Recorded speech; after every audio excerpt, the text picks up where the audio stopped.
faisant bouillir. Qu'est-ce qui faisait que les gens puissent prêcher la parole? Le Saint-Esprit qui était en lui. Et quand il prêchait cette parole-là, comme c'était la pure parole de Dieu, le Saint-Esprit qui était en lui, il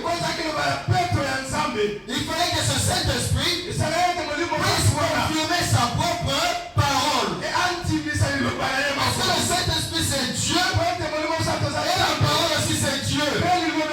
Alors Dieu devait confirmer Dieu. Amen. Amen. Et pendant ce temps, Rome s'est fâché. Ils ont pris un saint de Dieu. On l'a fait bouillir pendant 24 heures.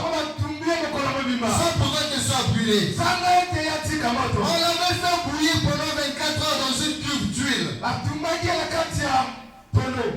Sans que cela lui fasse le moindre mal. Et quand ils ont fait ça, ils ont vu que Jean ne brûlait pas. Jean ne subissait pas de dégâts corporels. Rien ne lui est arrivé. La seule explication qu'ils ont donnée, c'est que Jean c'est un sorcier. Amen. On prétendait donc que l'explication donnée par les Romains à ce sujet, c'est que Jean était un sorcier. Mais qu'il a ensorcelé l'huile. Il est sorcier. Voilà pourquoi il a ensorcelé l'huile. Pour que malgré que ça bouille, il ne puisse pas brûler. Il ne puisse pas être calciné. Il ne peut pas cramer. Or, ce n'était pas la sorcellerie, mais c'était un esprit qui était au-delà de la sorcellerie.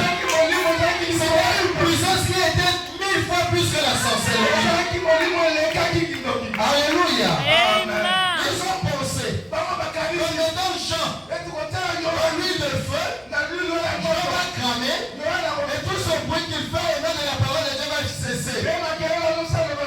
Malheureusement pour eux, ils ignoraient que la puissance qui était dans Jean était plus que la puissance de l'huile. La puissance qui était dans Jean était plus que la puissance du feu. Alléluia. Pourquoi Jésus avait dit, celui qui est en vous est plus grand que celui qui est dans le monde. Qui était dans Jean? Qui était dans Jean? Le Saint-Esprit. Qui était dans Jean? Alléluia.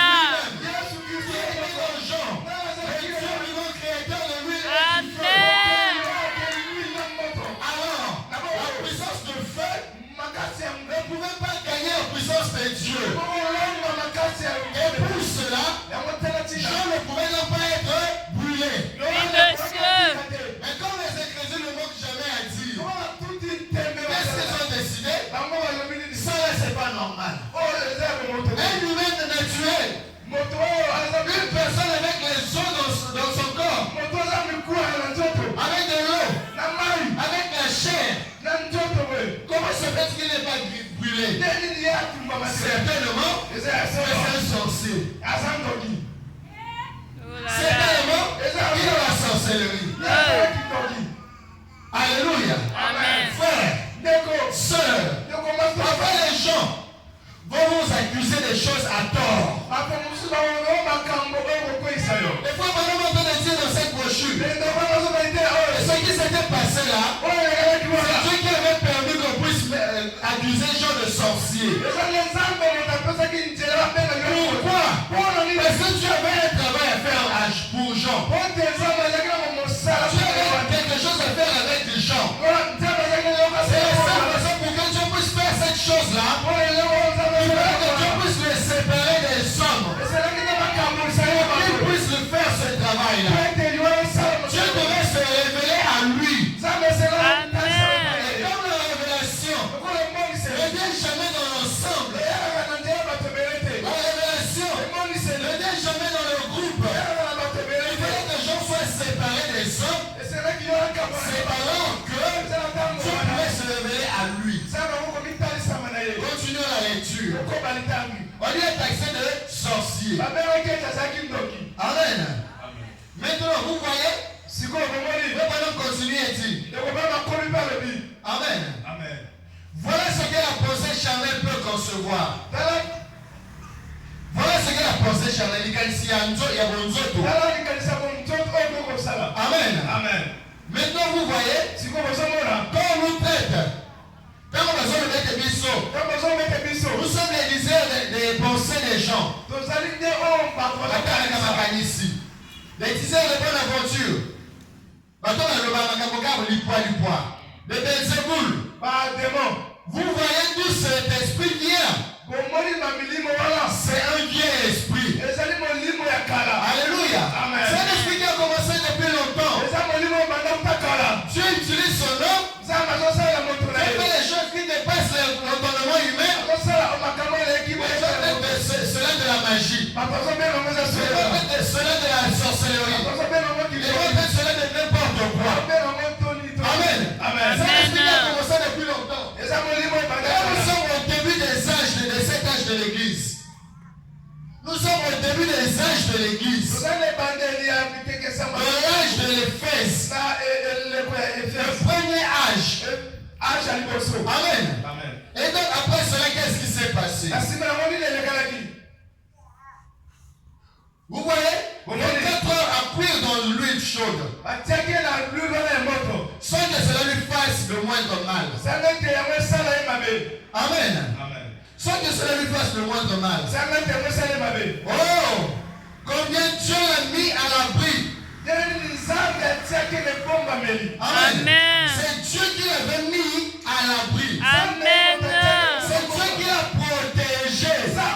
C'est ce que l'on veut dire. Oui, monsieur. Le mettre à l'abri, le protéger, le garder, l'épargner, faire en sorte que le mal ne puisse pas lui arriver. Combien Dieu l'avait mis à l'abri? Où c'est? En lui-même. Amen. Dieu a mis Jean à l'abri. Où c'est? En lui-même Dieu. Une personne qui reçoit le Saint-Esprit, il entre en Christ. Amen. Oui, Une monsieur. personne qui a le Saint-Esprit dans son âme, il est en Christ. Amen. En Christ, il est à l'abri. Amen. Il est en sécurité. Oui, monsieur. Rien ne peut le nuire. Aucune puissance ne peut l'atteindre. Amen, amen, Il y a amen. des choses qui sont impossibles à l'humain. Pour lui, ça sera possible. Oui. Amen, Réfléchissons amen. un peu. Une personne normale. Essaie seulement de prendre ton doigt. Mettre dans la poêle lorsque tu es en train de griller la viande. Qu'est-ce qui va se passer? Tu vas te brûler. Amen. Bien sûr. Essaie de mettre ton pied. Ton doigt. Toi-même tu verras. Ça là même c'est mettre. Quand tu es en train de griller, de cuire la nourriture. Quand tu es en train de griller la viande, le poisson ou quoi. Après il y a l'huile qui saute. Lorsque ça te touche quelque part. Tu ne brûles pas. Et là encore une plus forte raison. Le tonneau dans le feu. Avec de l'huile qui est en train de bouillir. Et on te prend vivant. On te met dedans. Qu'est-ce qui va arriver? Mais il y a une sécurité quelque part. Amen. Une protection qui surpasse cela. Amen. Alléluia. Oui, Il y a une monsieur. protection qui surpasse la puissance de feu, la puissance de l'huile chaude. Et c'est cette puissance-là, c'est qui est appelé le Saint-Esprit. Amen, amen. Et comme ce Saint-Esprit était en Jean, Dieu l'a mis donc à l'abri. En lui-même, par son Saint-Esprit. Amen, amen. C'est parce que Jean avait le Saint-Esprit qu'il a été protégé de la sorte. Amen. C'est parce que le Saint-Esprit était en lui. Et la puissance du Saint-Esprit l'a environné. Parce que le Saint-Esprit, il n'est pas là seulement pour l'enlèvement. Pas seulement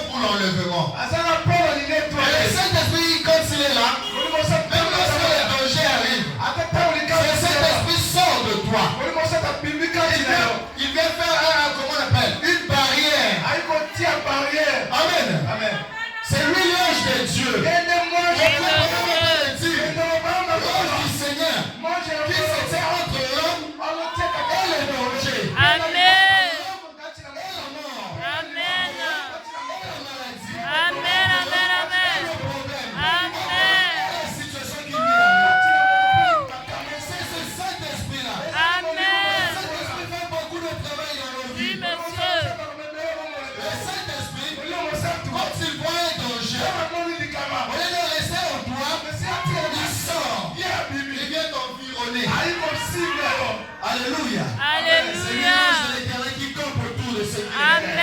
amen, amen. Amen. Amen. Dieu tout autour de toi. Et ce danger-là, avant de t'atteindre, ça va d'abord atteindre le Saint-Esprit. Mais comme ça, Hey. le Saint-Esprit. Alléluia. Alléluia. Ça ne peut pas traverser le Saint-Esprit. Yes, sir. Pour pouvoir t'atteindre, cette puissance-là, ce danger-là, il va battre le Saint-Esprit. Est-ce qu'il y a une puissance qui peut battre le Saint-Esprit? Même pas. Est-ce qu'il y a une puissance qui peut gagner le Saint-Esprit? Yes. Le Saint-Esprit, c'est le tout-puissant. Amen. C'est la puissance qui surpasse toute autre puissance. Alléluia. Vous savez, moi j'ai toujours considéré le Saint-Esprit comme le tout-puissant. Amen, amen. C'est-à-dire, The same. ça c'est le Saint-Esprit. Amen. Il a sa puissance à lui. Moi si je peux avoir ma puissance, mon frère Marc a sa puissance. Chaque frère, chaque soeur a sa puissance. Et la puissance du Saint-Esprit là, elle est plus que ma puissance. Elle est plus que la puissance de mon frère. Elle est plus que la puissance de chacun d'entre nous. Amen, amen. Pas seulement ça. Maintenant, ma puissance à moi, avec la puissance de mon frère, les deux mélangés. Et on mélange ça avec la puissance de toutes les sœurs ici. Mélangé encore avec la puissance de tous les frères. Et si on essaie de comparer ça avec la puissance du Saint-Esprit, Oh, my Dieu. Amen. Amen. C'est comme Amen. ça que moi je considère la puissance Moi du aussi. Saint-Esprit. Amen. Voilà pourquoi je ne vois jamais rien qui puisse être impossible à ce Saint-Esprit. Amen. Je ne vois jamais rien qui puisse même égaler à ce Saint-Esprit. Exact. À la puissance du Saint-Esprit. Continuons notre lecture. Alléluia. Et donc, Dieu l'a mis à l'abri en lui-même. Alléluia. Le Saint-Esprit. Le Saint-Esprit a protégé son homme. Le Saint-Esprit a protégé le récipient qui le gardait. Amen. Amen. Je me rappelle, quand j'étais encore tout petit, nous faisions une expérience. On prend de l'eau, on met dans un sachet. Amen. Et on ferme ça. Prenez ce sachet, mettez cela sous du charbon. Ça ne va pas se trouver. Ça ne va même pas subir de dégâts. Alléluia. L'eau protégeait le sachet. Et donc c'est comme ça que le Saint-Esprit aussi a protégé son homme. Alléluia. Et donc quand ils ont vu ça, ils ont dit non, c'est pas possible. Ça ne peut pas se faire. Une personne normale, dans cette condition pareille, il doit mourir. Vraiment. Il doit être calciné. Il doit brûler. Amen. Mais Jean, comme le Saint-Esprit est en lui, il a été protégé. Mais les charnels, les Romains, au lieu de comprendre que c'est un homme de Dieu, au lieu de comprendre que c'est un saint homme, au lieu de comprendre que c'est un serviteur de Dieu, ils ont trouvé autre chose à dire. Ça, c'est la sorcellerie. Hey. Cet homme, c'est un sorcier. Voilà pourquoi il n'est pas étonnant. Aujourd'hui, on traite des serviteurs de Dieu des occultistes. Oh. Il n'est pas étonnant. Et lorsque Dieu commence à travailler avec un homme, on les traite de magiciens, on les traite de francs-maçons, on les traite de Belzéboul et tout autre nom. Vraiment,